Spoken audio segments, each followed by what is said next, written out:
Hey guys, this is Rish. Welcome to the Product Marketing Show. Today with me I have Stefan. Stefan is Head of Sales at Solvio, Strategic Design Innovation Consultancy. He is also co-founder for a popular Slack group with 7,200 members called as Growth Marketing Pros. Stefan, welcome to the show. Thank you for having me, Rish. Glad to be here. So Stephen,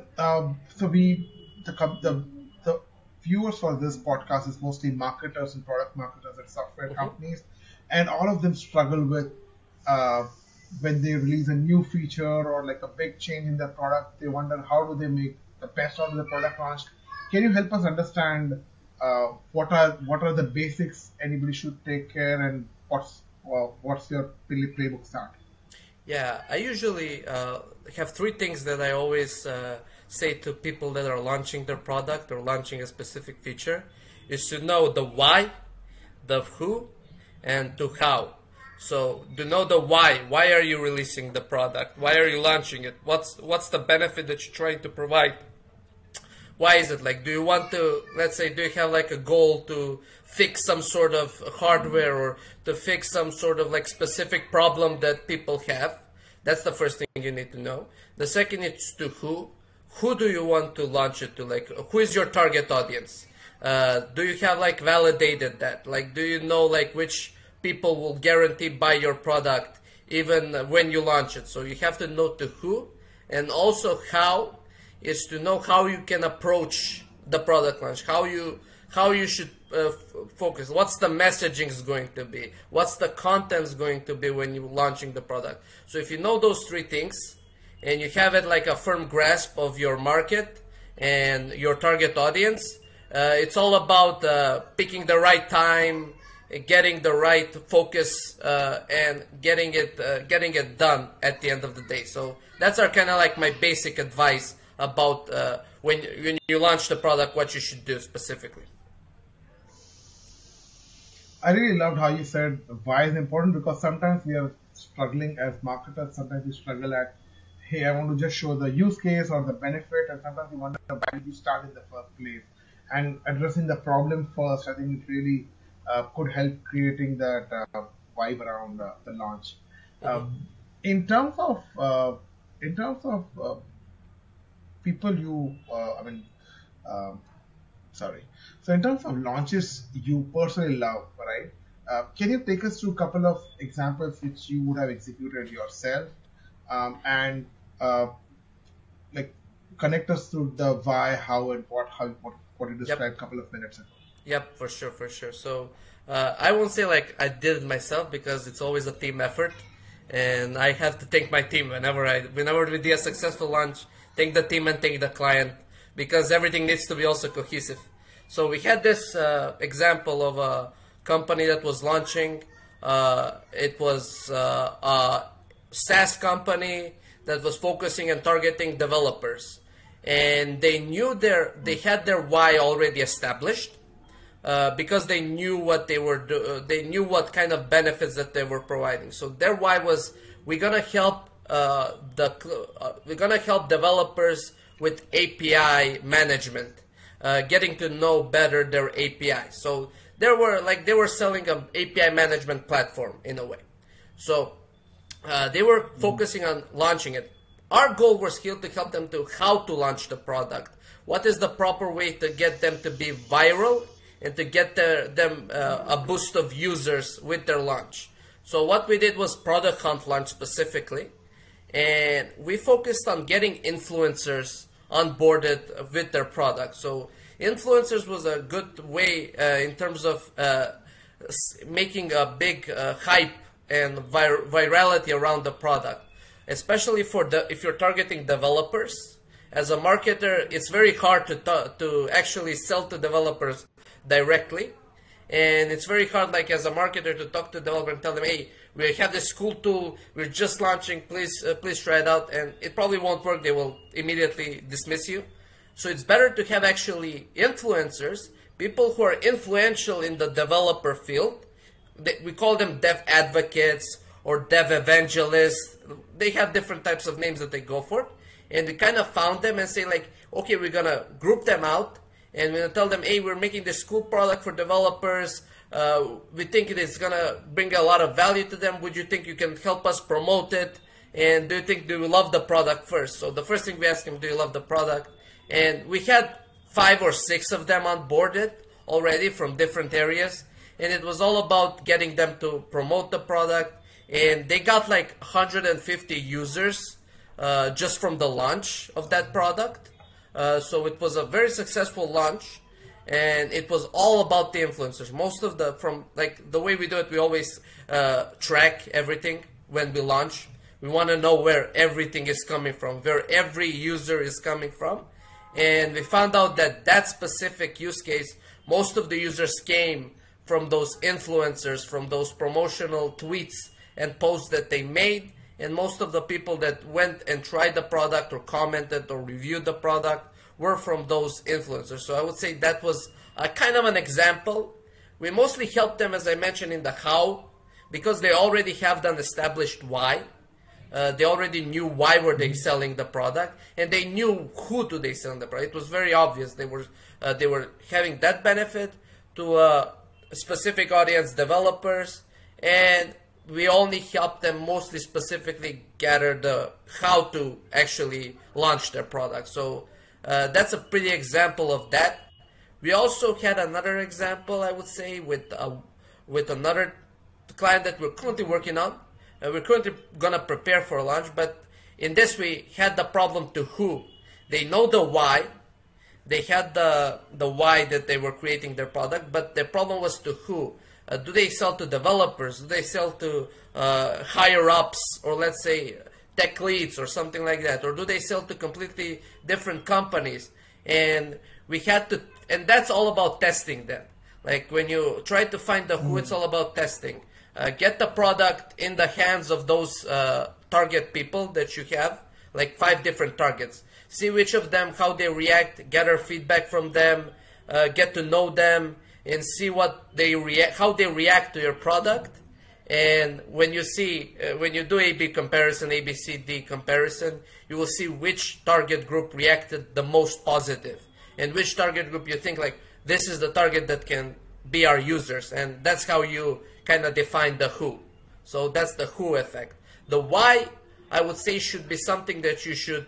I say most clients that we work with already have the definition of why, because without the why, you pretty much have no business, in my opinion. So before starting your business or your innovation idea, whatever you're trying to do, you always have to know the why are you starting it. What's the reason for it? What do you want to achieve? What is your goals and stuff like that? That you must have before starting any type of business. Everything else is kind of something that will be coming from the why, but the why you need to be something that's established from the actual start of your business. Yeah. Understood. I think the first I want to dig a bit deeper on the first example which you shared. So normally in marketing, people say social proof. I mean, you should show social proof because the real voice of your customer and your audience means a lot. I mean, that's far better than writing 2,000 words of blog post. Yep. And during the product launch, of course, the product is not out in the market, so you may not have so much of social proof. I love the aspect of influencers. Now, how can one tackle working with influencers? Do you do sponsored posts? What's the typical arrangement you've seen working on? What's your advice on how should they go out? There's 2 ways to work with influencers. You either pay them to post basically just a regular sponsored post. They promote you because you pay them, which I think is a bad idea. Because every influencer is gonna post because you pay them. The second way, and I think is a better way, is to actually build a relationship with an influencer. So when I approach an influencers, I show them the product and I say, hey, I love, like, you kind of go in a personalized way approaching them and tell them, hey, would you mind checking out this product, something that's very cool. Like, I just want your feedback. You're not selling them the product, you just want to get their feedback. And if you see like that they love the product, and if you know that they will support you and say like, hey, I support you, this is a phenomenal product. And after that, you can say to them, hey, why don't we collaborate on actually promoting. And I know like you have a big following and you can be big help with us. And then maybe you can discuss more about how you can pay them. But actually building that initial relationship and knowing that they love what you're doing, and even getting them on a call to actually have a conversation about that. That's a good way to actually approach influencers. And influencers like to be pandered. They like to be spoiled.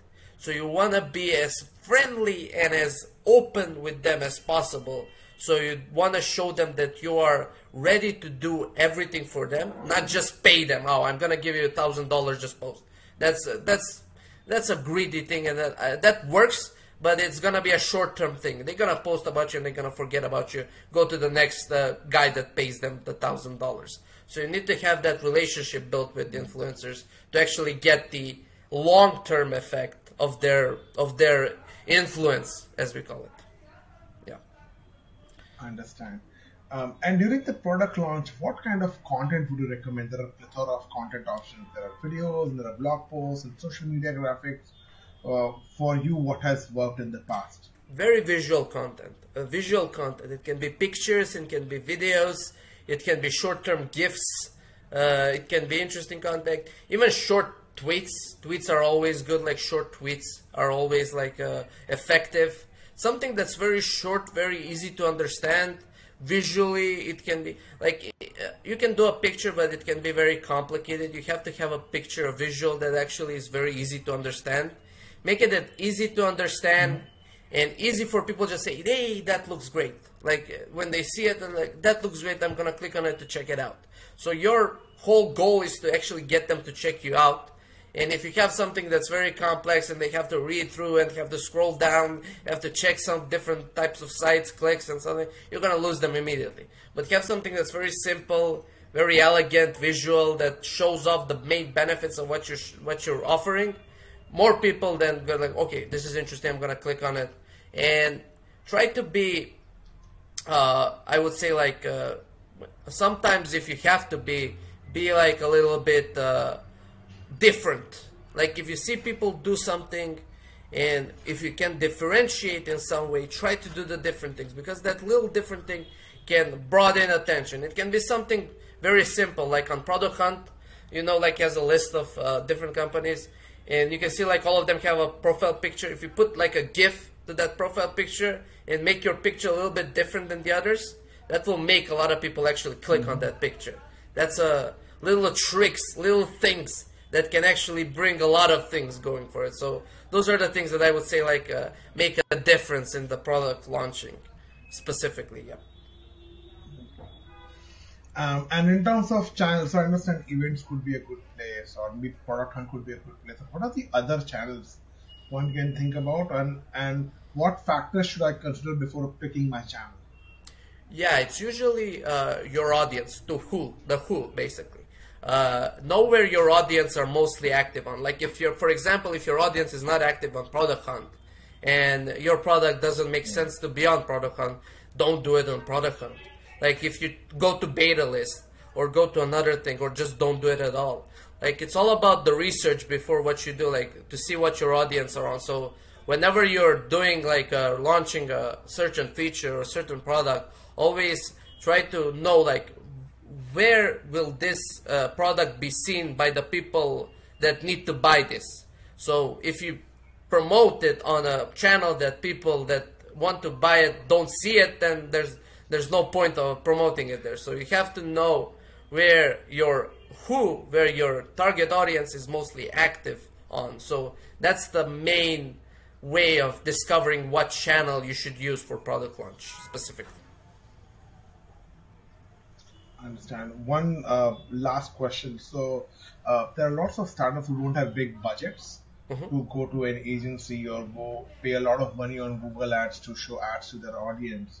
What are the top 2 or 3 things you can suggest that these are great avenues, low cost but high ROI avenues for product launches? If you're bootstrapped, if you don't have like a budget, if you don't have money, and I'm part of an agency, I won't recommend you to actually pay an agency to do it, because it isn't something like if you can't afford it, don't try to risk it. It's not worth it. Got my word. Like it's something I tell every client that I talk to. I always tell them, if you don't have the budget, don't pay somebody. Try to learn, educate yourself. There's millions of videos out there. There's podcasts that you can listen to. This podcast or any other podcast out there. You can check them out. Check videos. People talking about how you can do it properly. Read in communities. Go into our community or any other growth-related launch community. There's tons of them now. Like you can go on Google, type the words, and you can get it. Learn things like comment, discuss with people, get on calls with people. That's all free. Like you don't have to pay for that. Everything like that, like that little education that you're gonna get, the knowledge, the data, and you will figure things out. You will see like different tricks. You will see different ways you can do it without spending a lot of money just paying for somebody to do it. So I would say like learn, educate yourself, and just go out there and read about, listen to, watch things that will help you out in your journey, and that will help you out in your product launch specifically here. So that's my advice for anyone who's in that bootstrap phase, don't have the money but want to launch as well. So I hope that will help some of the audience here. Yeah. Lovely. Thank you, Stefan, for taking your time. One request, if somebody from our audience wants to reach out to you, where can they find you? You can find me on my email address. You can find me on LinkedIn, Stefan Despotovski. If they probably have my name, so write my name with Solveo. You can find me there on LinkedIn specifically. I'm pretty active. My email is also stefan.despotovski@solveo.co. So if you go to my email, message me whenever you want. I will answer. Facebook as well. Like I'm active to any social media. On Twitter you can't find me, but on the other I can. But you can see. You can also contact me through Solveo. Go to our website. There's a contact us button if you want to talk to me through Solveo. You can do that as well. So that's the way. So go to our community if you want. Check us out, and contact me on Slack as well if you want. So anywhere you can find my face, find my name, message, and I will answer. So I'm open to any type of conversation. Lovely. Thank you so much, Stefan, for taking your time. Really appreciate it. Thank you as well, Rish. It was very fun. Thank you.